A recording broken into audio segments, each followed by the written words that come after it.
Hello friends, स्वागत है आप सभी का एक बार फिर आपके अपने YouTube channel GK Prince academy पर। तो हम लोग डिस्कस करेंगे यूपीएसआई के हिंदी पेपर का। ठीक है, यूपीएसआई एग्ज़ाम्स जो होने को है उसका हिंदी पेपर प्रैक्टिस सेट कर रहे थे, तो उसी का हम आज ये 10वां प्रैक्टिस सेट करेंगे जिसमें 40 क्वेश्चन पूछा जाना है। तो उसी के परिप्रेक्ष्य में इसमें प्रैक्टिस सेट नंबर 10 में 40 क्वेश्चन है, आज सभी देखने वाले हैं। ठीक है, तो चलिए इस वीडियो को शुरुआत करते हैं। इसके पहले का अगर आप लोगों ने वीडियो नहीं देखा है तो चैनल पर जाइए, वहाँ पर मिल जाएगा, इसका प्लेलिस्ट बना दिया। ठीक है, वहाँ से पूरा देख सकते हैं।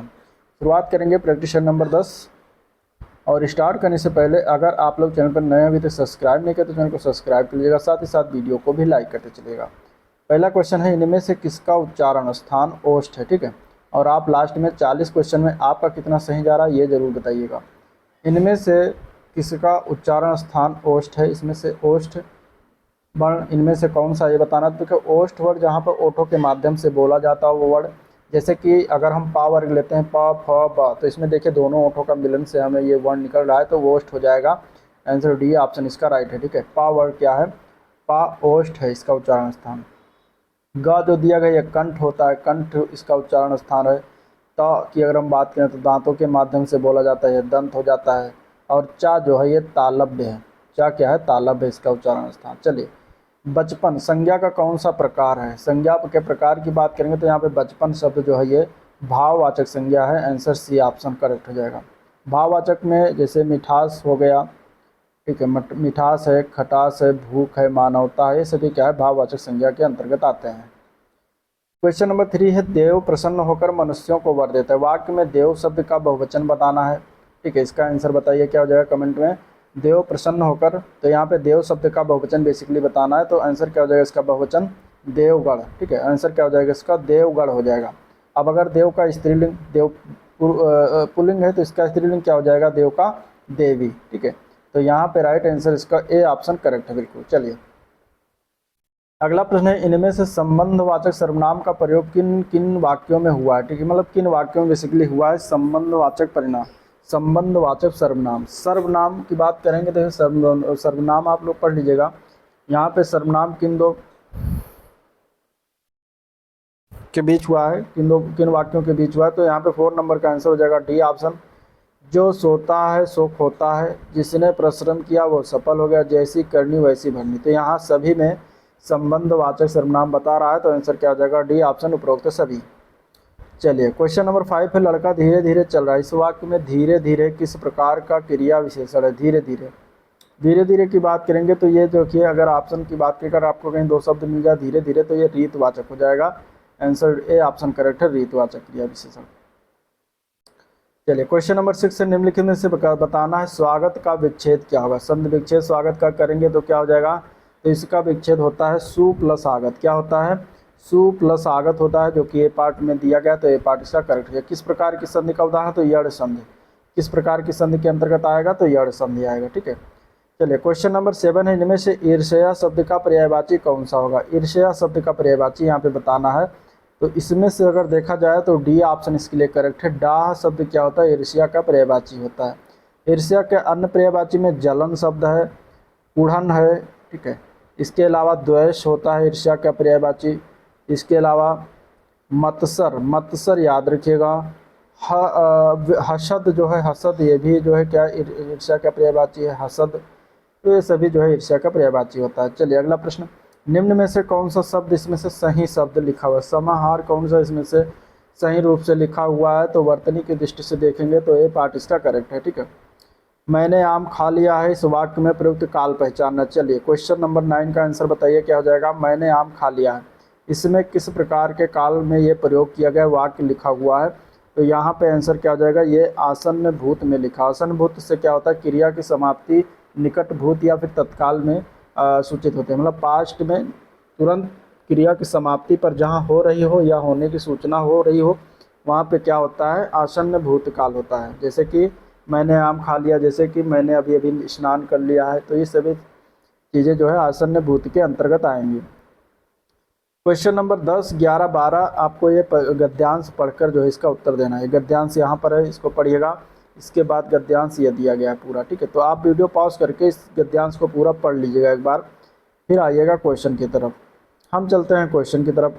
पहला क्वेश्चन है गद्यांश से कि उपयुक्त गद्यांश में फौजी की गतिविधियों के लिए इसलिए उल्लेख किया गया है कि किस लिए उल्लेख किया गया ये बताना। फौजी की गतिविधियों का किस लिए उल्लेख किया गया गद्यांश में, तो इसके लिए यह इसलिए किया गया क्योंकि अहिंसात्मक अभ्यास की उससे पृथकता प्रतिपादित की जा सके, तो इसके लिए किया गया है। आंसर यहाँ पे डी ऑप्शन इसका राइट हो जाएगा।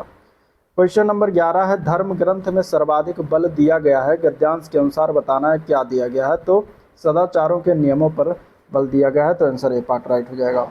अगला प्रश्न है, निर्भयता आदि गुणों को सीखने के लिए क्या आवश्यक है, तो निर्भयता आदि गुणों को सीखने के लिए बचपन से ही अहिंसात्मक प्रवृत्ति का अभ्यास होना जरूरी है, तो आंसर बी ऑप्शन राइट हो जाएगा। चलिए क्वेश्चन नंबर 13 है, पृथ्वीराज रासो के रचयिता कौन है। इंपॉर्टेंट क्वेश्चन है, बहुत बार एग्जाम में आया हुआ क्वेश्चन है। पृथ्वीराज रासो के रचयिता हैं, उनका नाम है चंद्र बरदाई। क्या नाम है, चंद्र बरदाई। आंसर यहाँ पे क्या हो जाएगा, बी ऑप्शन इसका राइट हो जाएगा। चलिए, हिमगिरी के उतुंग शिखर पर बैठ शिला की शीतल छां, ये पंक्तियां किस काव्य रचना से लिया गया है। ठीक है, तो उक्त पंक्तियों की अगर हम बात करेंगे तो ये प्रथम सर्ग चिंता की प्रारंभिक पंक्तियां हैं, जो कि ये कामायनी से लिया गया है, तो आंसर बी ऑप्शन करेक्ट हो जाएगा।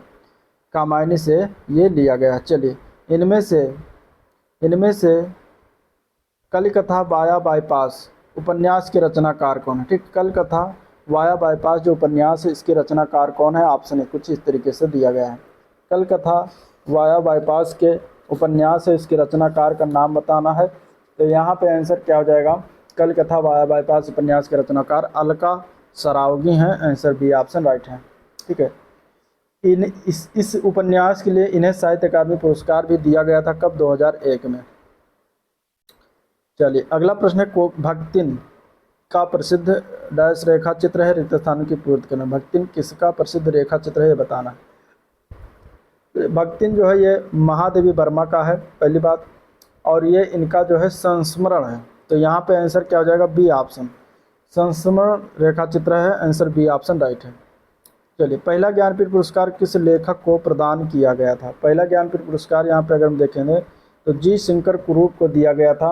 आंसर यहाँ पे बी ऑप्शन राइट हो जाएगा। 1965 में इन्हें प्रदान किया गया था, मलयालम भाषा के लिए दिया गया था, मलयालम भाषा। ठीक है, मलयालम भाषा के लिए दिया गया था, जो खासकर केरल में बोला जाता है। ठीक है, प्रथम ज्ञानपीठ पुरस्कार। चलिए, क्वेश्चन नंबर 18, सन 2014 के साहित्य अकादमी पुरस्कार विजेता उपन्यासकार रमेश चंद्र शाह के उपन्यास का नाम क्या है, ये बताना है। तो इनका जो उपन्यास है उसका नाम है विनायक। ठीक है, विनायक नाम है। आंसर सी ऑप्शन हो जाएगा राइट। अगला प्रश्न, बुंदेली का क्षेत्र कौन कौन सा है। बुंदेली का क्षेत्र बुंदेली भाषा है। बुंदेली भाषा का क्षेत्र जो है सौरसेनी अपभ्रंश से पश्चिमी हिंदी के अंतर्गत आती है, जो कि इसका क्षेत्र है जालौन, झांसी और दतिया जिले क्षेत्र के आसपास बुंदेली भाषा बोली जाती है। तो आंसर बी ऑप्शन इसका राइट है।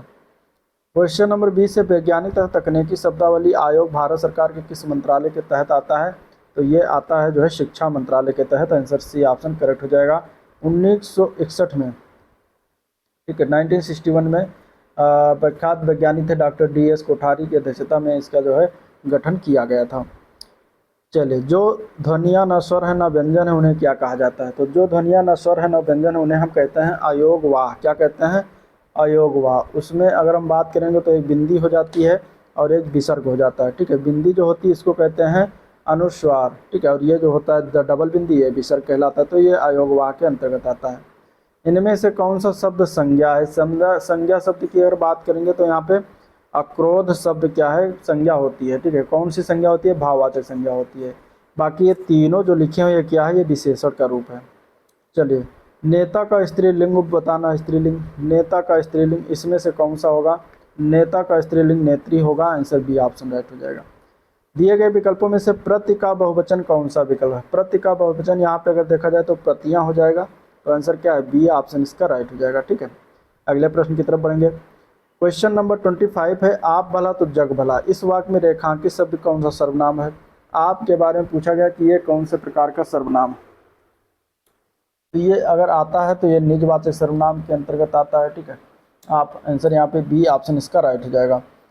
चलिए, मोहन किताब पढ़ता है। इस वाक्य में क्रिया का कौन सा प्रकार है, पूर्वकालिक है, सकर्मक क्रिया है, या फिर अनेकार्थक क्रिया या फिर अकर्मक क्रिया है। इसका बताइए आंसर क्या हो जाएगा।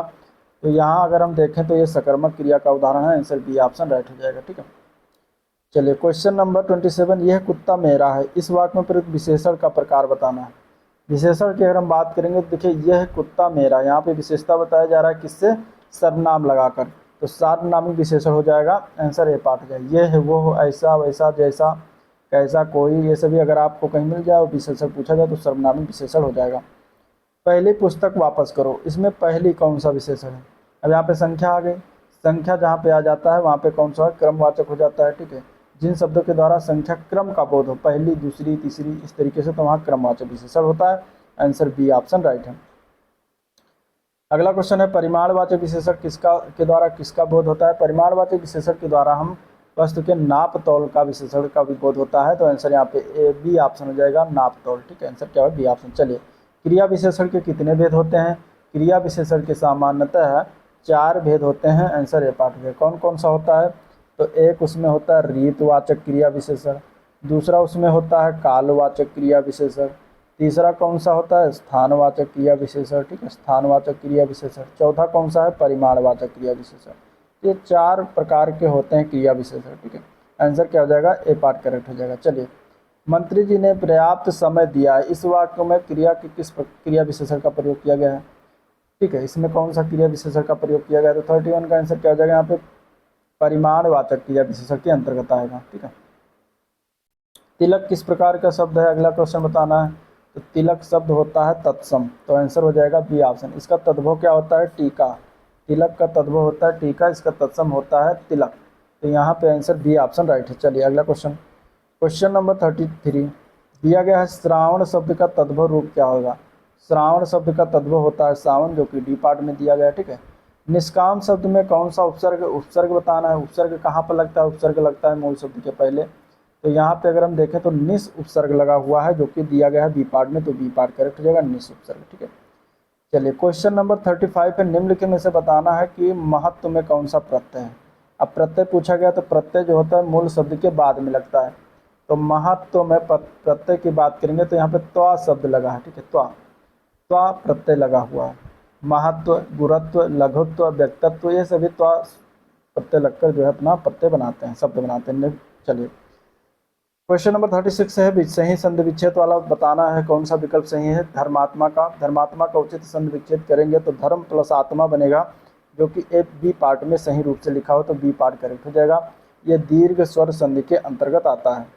क्वेश्चन नंबर 37, निम्नलिखित में से कौन सा शब्द उत्कर्ष का विलोम है। उत्कर्ष का विलोम क्या होता है, उत्कर्ष का विलोम होता है अपकर्ष, तो आंसर क्या है, यहाँ पे ए पार्ट करेक्ट हो जाएगा, ठीक है, उत्कर्ष का विलोम अपकर्ष होता है। चलिए 38 नंबर क्वेश्चन है, इनमें से कौन सा कोदंड का पर्यायवाची है। कोदंड का पर्यायवाची यहाँ पे अगर हम देखें तो कोदंड जो होता है धनुष का पर्यायवाची होता है, तो धनुष शब्द हो जाएगा।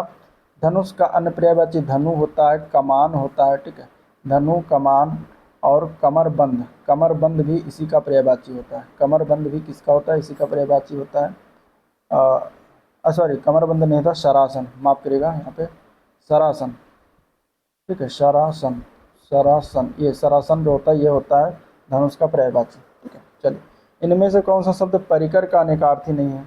परिकर का अनेकार्थी यहाँ पे अगर देखा जाए तो समूह होता है।